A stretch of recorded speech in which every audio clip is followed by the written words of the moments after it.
on the line, we'll find our friend, State Senator Dave Syverson, taking time out of his morning for us. Dave, how are you this morning? Good morning, Riley. Doing fantastic. I'm glad to hear it. Hey, listen, I appreciate you on short notice. I just got in touch with you yesterday saying if you had a minute to talk to us. You and some Republican colleagues fired off a letter to Governor Pritzker asking him to move up the date for Phase 4 reopening. Absolutely. There's no reason why Illinois shouldn't open. 49 other states have opened, and those 49 other states actually have less problems resolving from that than Illinois is having. So we've said from the very beginning that Illinois' closure plan just lacked all common sense. The fact that local leaders and state leaders supported a plan that defies science makes no sense. I mean, from day one, we said, you're closing small restaurants and herding people into large box stores, and that's supposed to be safer. That just makes no sense. You know, that alcohol and tobacco stores and pot stores could stay open, but somehow health stores were a risk.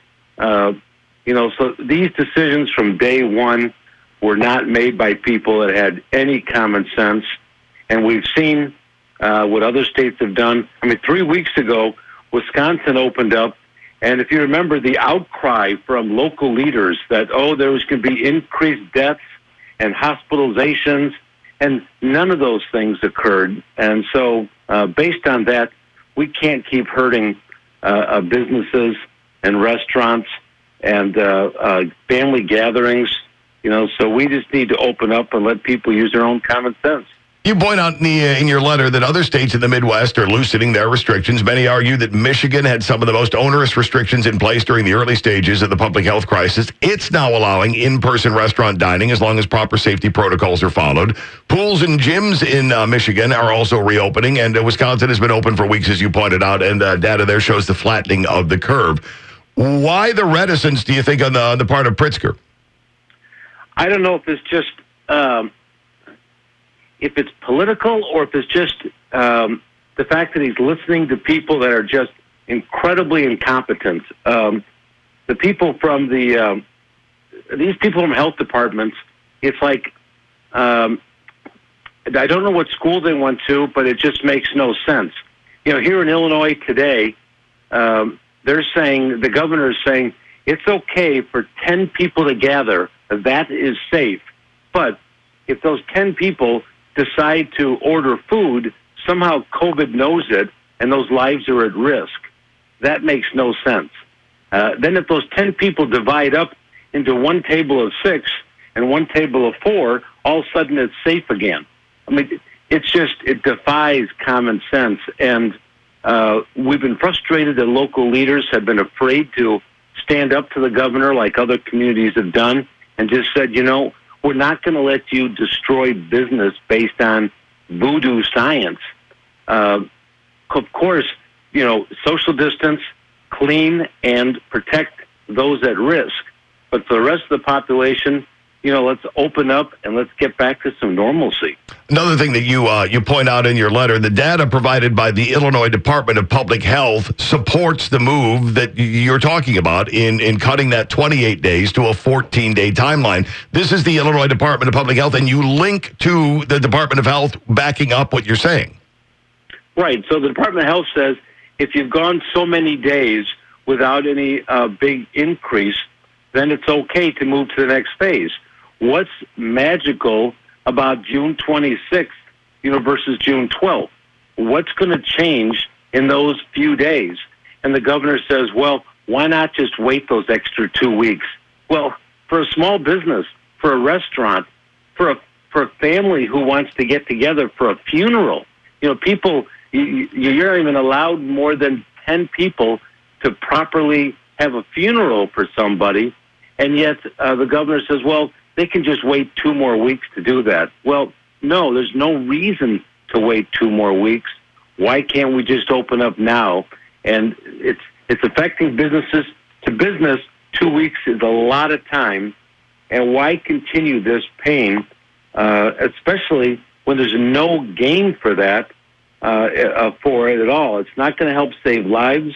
All it's going to do is create more problems for, like I say, for families and for small business. Did you wind up, by the way, if you're just joining us, we're spending some time with Senator Dave Syverson talking about the letter sent off to Governor Pritzker about moving up the start date for phase 4 reopening, cutting it from 28 to 14 days, which would begin today. Did you get any response? The only response the governor says was, well, we think it's safer if we just wait 2 more weeks. But again, no science behind it. We have begged from day one to have these health officials come before us. Let us have a hearing. Let us ask some questions. Even locally, when the health department and the local leaders were putting rules in place that absolutely defied common sense, we asked them, sit down with us and explain to the public where your science is coming from, because they stand up in press conferences and they say, science tells us this is the best thing to do. And we ask them, tell us what scientist, tell us what person possibly out there said that it's okay for 1,000 people to march and protest in Chicago, but you can't have 11 people at a funeral. I would love to know what scientist said that. And they never respond, because there isn't any legitimate scientist or health official that would ever say that. These are just local leaders and health department people that are just making this up on the go, and they just don't realize the impact that they're having on so many families and small businesses. And we have heard so many times, but it's about saving lives. It's about protecting people and all that. And apparently you Republicans don't want to protect people. No, it isn't that, but it's flying in the face of the science that the administration itself has put out. You're exactly right, and it's just the opposite. Every other state is more open than Illinois, yet Illinois is the 3rd worst state in the country for outcomes. It's because what they were doing. Number one, as I said, they closed all the small businesses that were already social distancing, and they herded hundreds of people into large box stores. If you remember the story a couple months back, there were 1,000 people at Woodman's in one day. Because the local officials were saying, do not go to small stores, you have to go to large stores. They were herding people into those large places. And then the most vulnerable population, where most of the deaths are occurring, are long-term care and nursing home facilities. State and local officials, and this is hard for people to understand or believe, state and local officials didn't start until 2 weeks ago giving equipment and testing long-term care workers and residents of long-term care facilities. They were the last group that they were protecting. And it's like, why? Every other state protected them first, and yet our health departments protected them last. And so it just goes to the incompetence that is not protecting residents. It's doing just the opposite. Follow the science that 49 other states and their scientists have said. Open up, social distance, clean, and protect those most at risk, and we'll get through this. But it's not going to work by keeping small businesses closed. It's not going to work by pushing people into large box stores, and it's not going to work by forcing families to stay at home.